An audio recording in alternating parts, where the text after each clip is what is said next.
దిత్వా తుఫాన్ బలహీనపడి తీవ్ర వాయుగుండంగా మారిన తర్వాత బంగాళాఖాతంలో తీరానికి సమాంతరంగా అతి నెమ్మదిగా ఉత్తరం వైపు పయనిస్తోంది.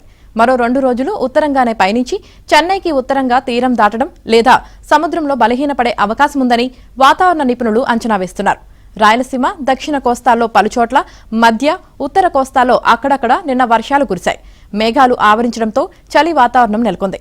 నెల్లూరు జిల్లాలో ఎడతెరిపి లేని వర్షం కురవడంతో జనజీవనం స్తంభించింది. నెల్లూరు కలెక్టరేట్లోని కంట్రోల్ రూమ్ నుంచి అధికార యంత్రాంగం ఎప్పటికప్పుడు సమీక్షిస్తోంది.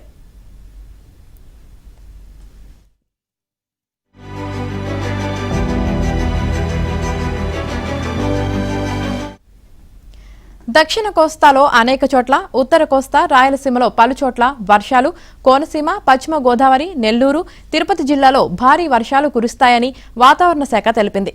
తీరం వెంబడి గంటకు 50 నుంచి 60, అప్పుడప్పుడు 70 కిలోమీటర్ల వేగంతో గాలులు వీస్తున్నందున మత్స్యకారులు సముద్రంలో వేటకు వెళ్లకూడదని హెచ్చరించింది.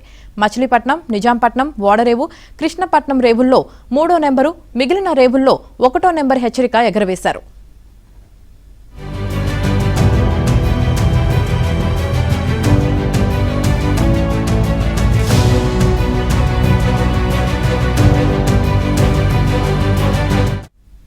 ఇక శనివారం రాత్రి నుంచి తీరానికి అతి సమీపంగా తమిళనాడుకు ఆనుకొని పయనించడంతో తుఫాను బలహీనపడుతూ వచ్చింది.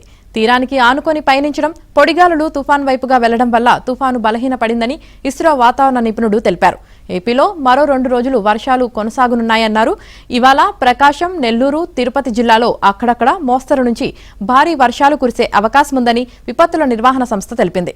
కాకినాడ, కోనసీమ, ఉభయ గోదావరి, ఏలూరు, కృష్ణా, ఎన్టీఆర్, గుంటూరు, బాపట్ల, పల్నాడు, రాయలసీమ జిల్లాలో తేలికపాటి నుంచి మోస్తరు వర్షాలు కురిసే అవకాశముందని పేర్కొంది.